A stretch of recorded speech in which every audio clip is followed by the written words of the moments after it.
Sawadika, bonjour à tous, bienvenue dans une nouvelle vidéo sur ma chaîne Kathleen à Phuket. Aujourd'hui, j'ai avec moi Thomas. Bonjour Thomas. Bonjour Kathleen. Il va nous raconter un petit peu son expérience de maintenant plusieurs années d'expatrié à Phuket en Thaïlande. C'est parti pour la vidéo de la semaine. Alors Thomas, bienvenue sur la chaîne Kathleen à Phuket, même si tu es déjà venu sur... C'est pas faux. Ouais, il y a un peu plus d'un an maintenant. Plus d'un an. Alors, je vais vous expliquer un petit peu si vous n'aviez pas vu la vidéo avec Thomas. Thomas est agent immobilier à Phuket et je trouvais intéressant de faire une vidéo avec lui pour qu'il nous raconte son histoire d'expatrié, parce qu'on avait fait une vidéo mais plus sur le côté professionnel sur l'immobilier à Phuket. Et là, on va faire une vidéo sur toi et ton parcours en tant qu'expatrié à Phuket. Donc déjà, on va commencer par, dis-nous un petit peu quel âge as-tu déjà? Alors je m'appelle Thomas, j'ai 42 ans, je suis originaire de Montpellier, dans le sud de la France. Voilà. Et tu es arrivé en Thaïlande il y a maintenant combien de temps? Alors je suis arrivé exactement en juin 2022, donc ça fera 3 ans dans quelques semaines. D'accord. Donc 3 ans à Phuket même, ou tu as été installé ailleurs? Je suis directement arrivé sur Phuket, en effet, et sur Hawaï. Déjà, raconte-nous un petit peu vite fait ce que tu faisais en France, et est-ce que tu connaissais donc Phuket avant de venir y vivre ou pas? Alors j'ai connu Phuket en janvier 2022, voilà. Je suis venu en vacances. J'ai réitéré en mars 2022 et à mon retour en France à l'issue de ce second voyage, j'ai pris la décision de mettre tout en place pour m'expatrier en Thaïlande. Ça s'est fait très rapidement puisque je suis arrivé ici en juin 2022. D'accord. Et en France, qu'est-ce que tu faisais? Tu travaillais dans l'immobilier aussi ou pas du tout? Alors j'ai eu travaillé dans l'immobilier il y a une quinzaine d'années maintenant et ensuite je travaillais dans la téléphonie mobile. Voilà, en tant que directeur des opérations et directeur des achats. D'accord. Donc c'était une décision de partir, de laisser ton travail, tu as démissionné j'imagine, et pour te lancer dans quelque chose. Comment t'es venue cette idée de te dire tiens, je vais ouvrir une agence immobilière à Phuket? Alors l'agence immobilière à Phuket, j'avais ce désir d'expatriation. Pour moi, la Thaïlande n'était qu'une étape en attendant que les frontières de la Chine réouvrent, parce que j'ai eu travaillé en Chine pendant plusieurs années en multipliant les allers-retours. Donc je suis arrivé à Phuket où je voulais en faire ma résidence principale et faire des allers-retours en Chine pour le côté business. Ne voyant pas les frontières réouvrir durant 4-6 mois, j'ai commencé à m'intéresser un petit peu au business ici et j'ai décidé de me lancer dans l'immobilier. D'accord, c'était quelque chose que tu avais déjà fait auparavant. Tout à fait. Tu te dis tiens, il y a peut-être quelque chose à faire aussi pour faire sa place à Phuket. Exactement.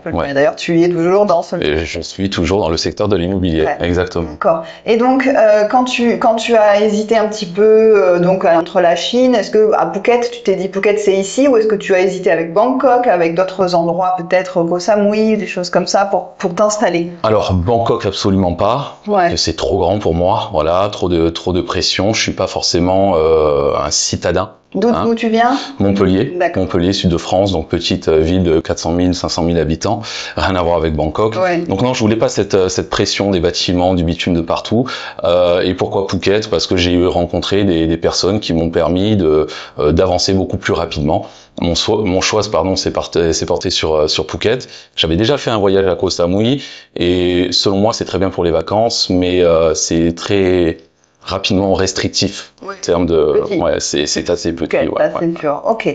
Et donc quand tu es venu, tu es arrivé ici, est-ce que tu es arrivé tout seul? Est-ce que tu es arrivé en famille? Est-ce que tu es arrivé en couple? Est-ce que c'était une décision globale? Alors non, la décision elle m'appartenait uniquement, mais ma compagne de l'époque a décidé de m'accompagner.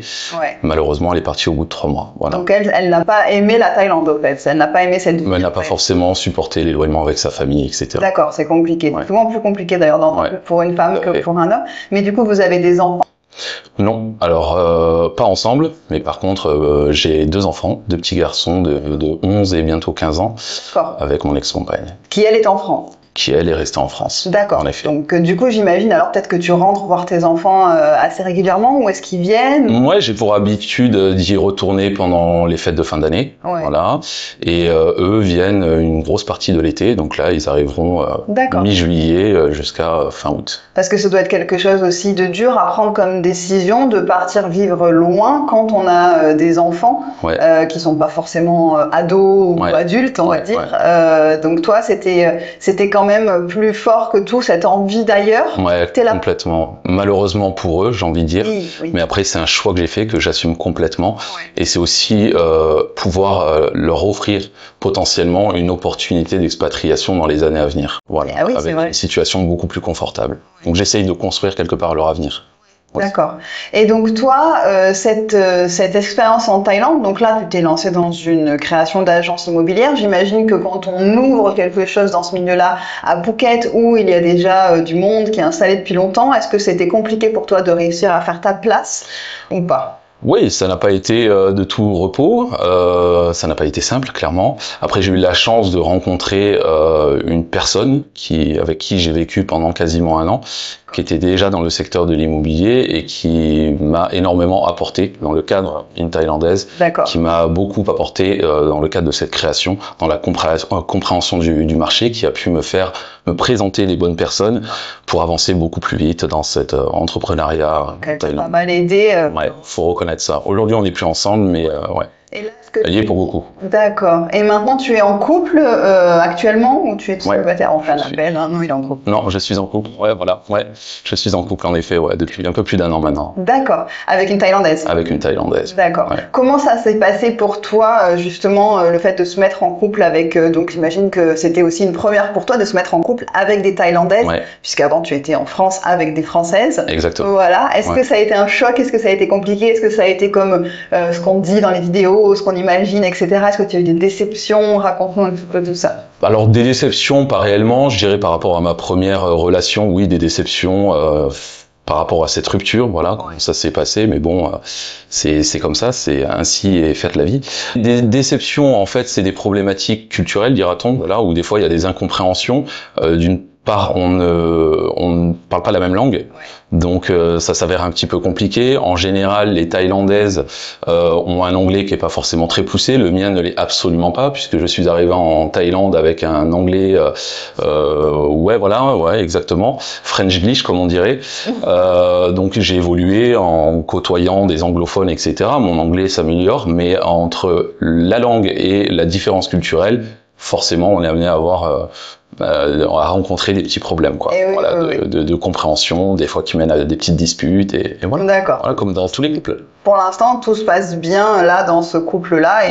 Ouais, ça va. D'accord. Est-ce que tu envisagerais même de faire des enfants avec une Thaïlandaise? Absolument pas. Non, j'en ai déjà 2 en France, ça me suffit amplement. Voilà.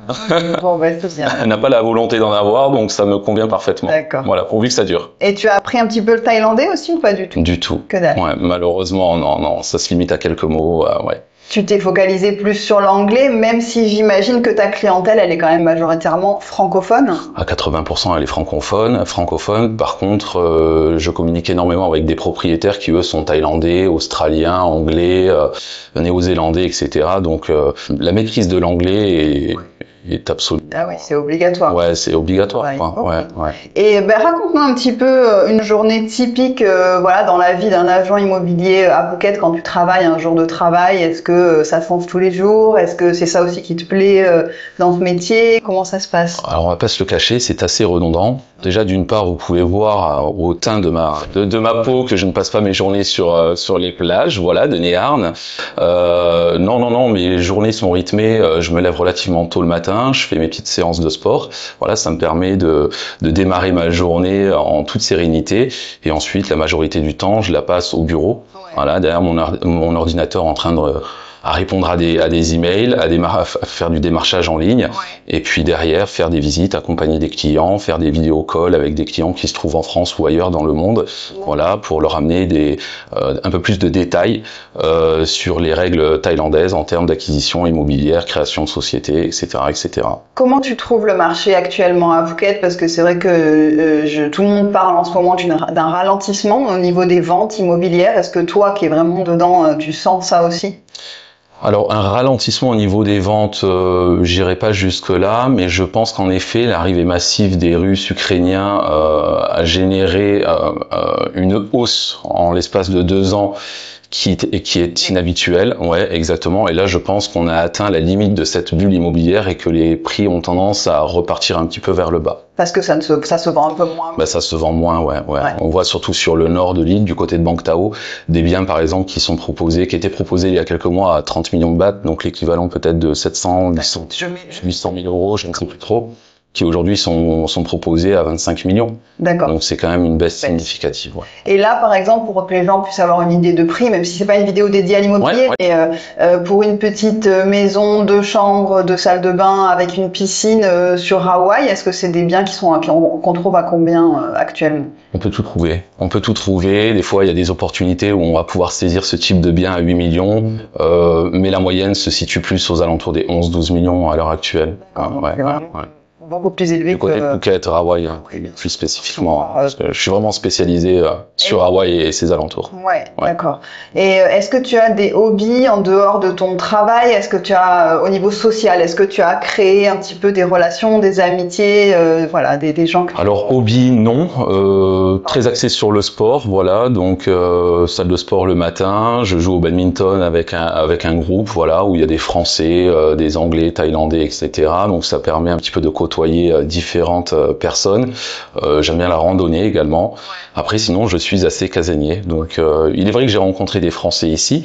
D'ailleurs, le fils d'une des personnes que tu as interviewé il y a quelques mois de cela, qui était mon voisin, que je n'ai jamais connu en France. Il habitait à 50 mètres de chez moi et que j'ai retrouvé ici. Ouais. Chose assez incroyable. Voilà. Donc, j'ai noué j'ai créé un petit groupe de francophones avec des personnes, on est assez proches. Je pourrais considérer comme des amis.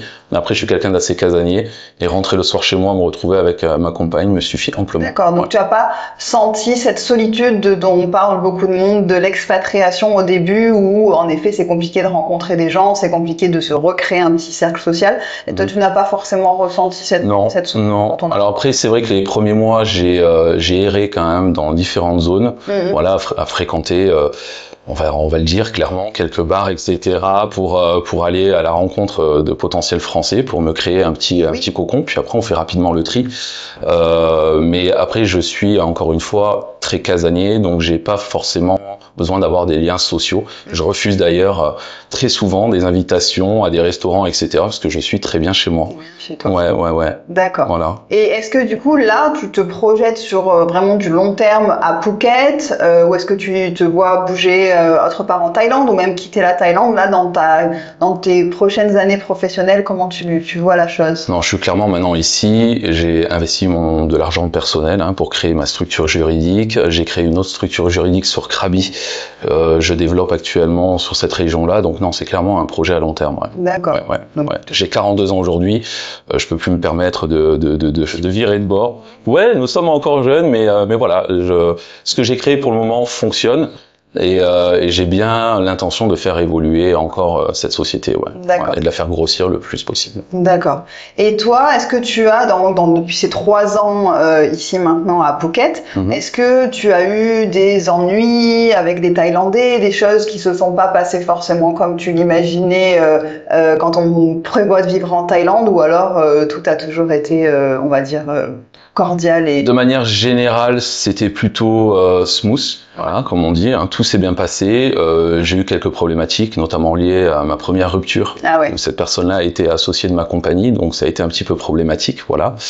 Mais sinon, non, pas forcément. Pas forcément, tout se passe bien pour moi. Je touche du bois. Qu'est-ce qui te plaît dans la vie à Phuket, toi, ici, au quotidien? Qu'est-ce qui fait que tu restes ici et que tu aimes la vie ici?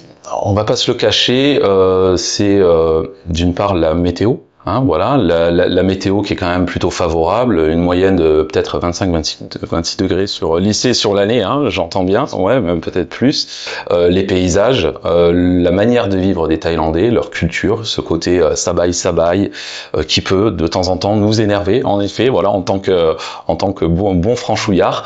Mais non, c'est un petit peu pour tout ça, l'art de vivre à la thaïlandaise. Une manière de vivre un petit peu plus relax que ce que j'ai pu connaître en France. Parce que voilà, les raisons qui ont fait que tu as quitté la France, c'était quoi en fait? Pourquoi tu as voulu partir de France? multitude de sujets. Ouais, alors on pourrait parler politique. On va pas rentrer dans ce sujet-là, mais voilà, ça en fait partie.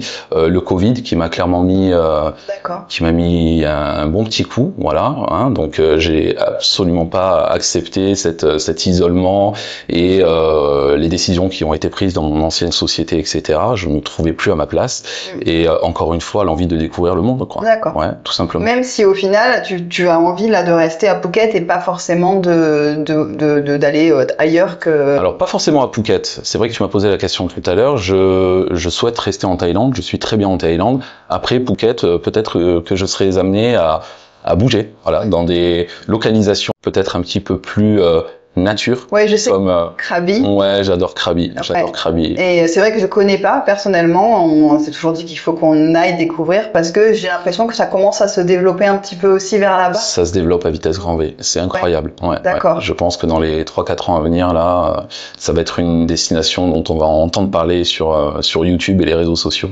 De plus en plus. Vite alors, on va faire une... Je pense, ouais, ça serait judicieux, mais c'est une toute autre vie. Voilà. Ouais, on retrouve pas les mêmes facilities. Alors je suis désolé, je perds un petit peu mes mots en français que Phuket, mais on gagne en sérénité. Il n'y a pas d'embouteillage. Dès qu'on sort de chez soi, on est entouré d'un écrin de verdure.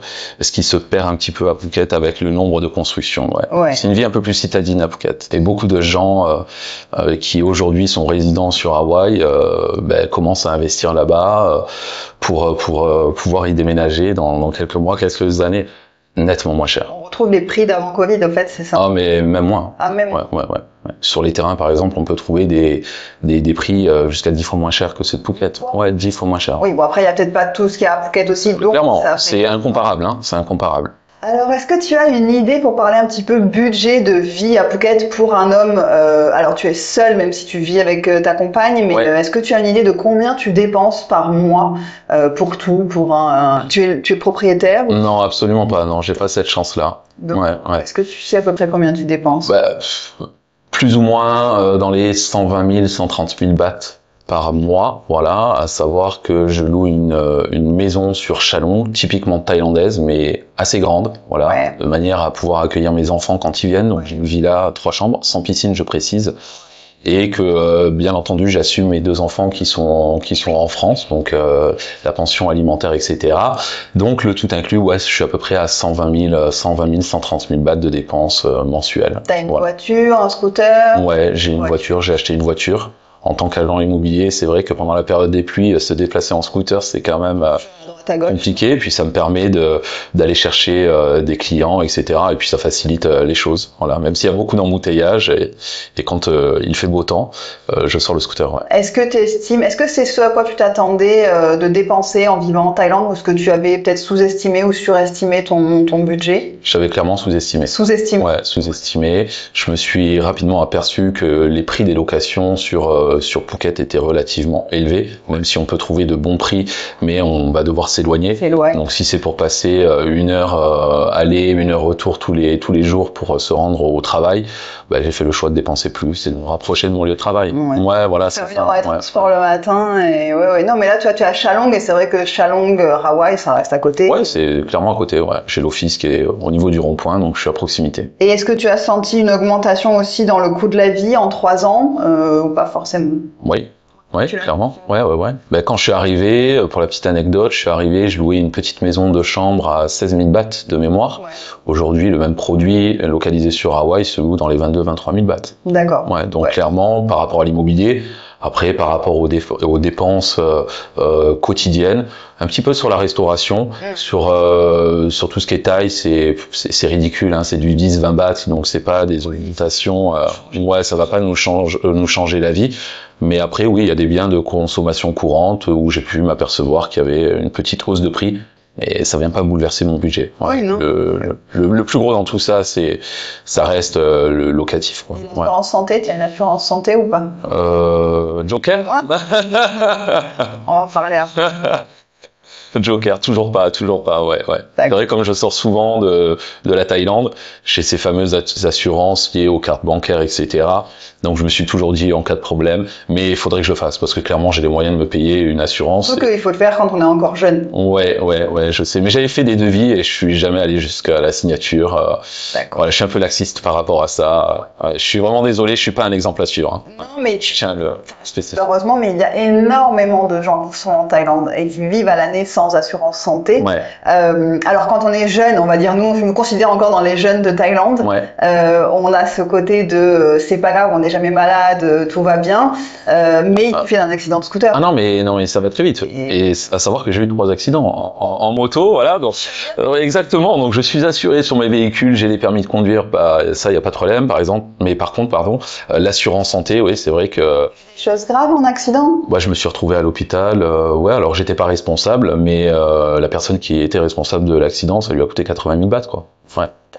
C'était un Américain qui habite à Hong Kong, voilà. Donc c'était plus facile à gérer parce que lui, j'imagine qu'il était assuré également. Exactement, il était en tort, de toute façon, il n'avait pas... Voilà, parce que le problème ici, c'est que pas quand on est d'étranger à étranger, généralement on arrive à s'arranger. Le problème, c'est quand on a un problème avec un Thaïlandais ou une Thaïlandaise, là tout de suite, eux, ils ne sont souvent pas assurés et là ça commence. Ah mais j'ai eu un accident avec...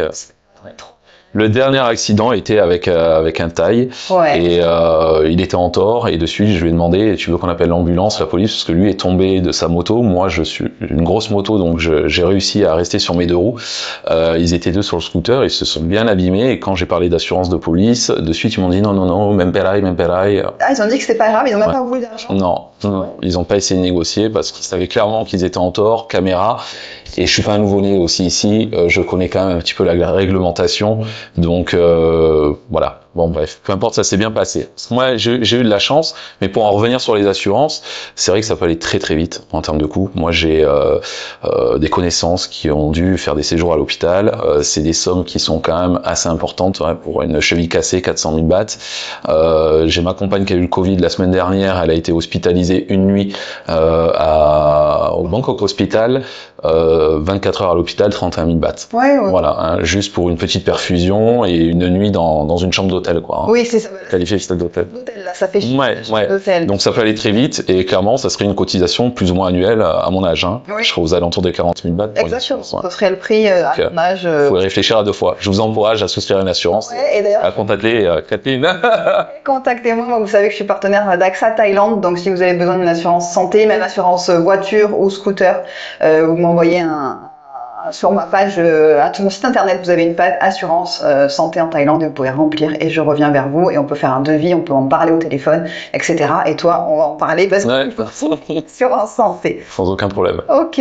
Bon, bah écoute, je trouve que ton expérience de 3 ans ici maintenant, d'avoir monté ta société, qui est quand même quelque chose de... C'est le rêve de beaucoup de personnes, hein, de monter leur société en Thaïlande. Est-ce que pour toi, ça a été aussi quelque chose de très dur au début ou est-ce que dès le début été aidé par ta compagne, qui t'a facilité dans les... J'ai eu cette chance d'être accompagné, d'avoir été accompagné par ma compagne, mais clairement ça peut être problématique aujourd'hui de bien s'entourer avec des personnes qui vont pouvoir nous guider correctement dans la création de société sans franchir la ligne, cette fameuse ligne jaune dont tout le monde parle concernant les associés, etc., les shareholders.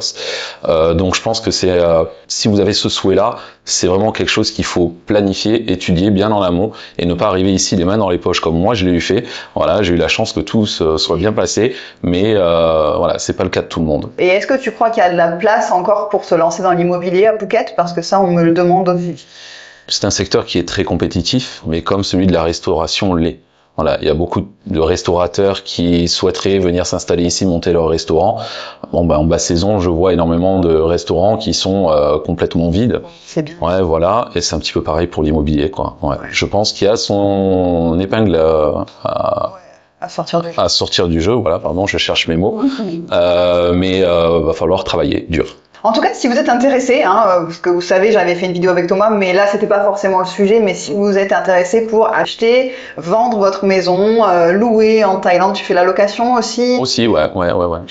Ouais, je fais un petit peu du management, un petit peu de management, uniquement avec les personnes que j'accompagne, les acquisitions. Donc si vous avez des maisons en management, bon, ça pas forcément, mais pour tout le reste, n'hésitez pas à contacter Thomas. Je mettrai ses contacts dans la barre d'informations parce que moi, ça fait des années que je renvoie des gens vers toi aussi quand ils font des projets. C'est vrai, et je t'en remercie. Et oui, mais moi je continue parce que je sais que tu es quelqu'un de professionnel et que tu accompagnes les gens du mieux que tu peux et que tu es honnête et que tu es droit dans ta manière de fonctionner. Donc voilà, n'hésitez pas à aller vers Thomas. Quand on me demande un agent immobilier, c'est vers Thomas que je renvoie.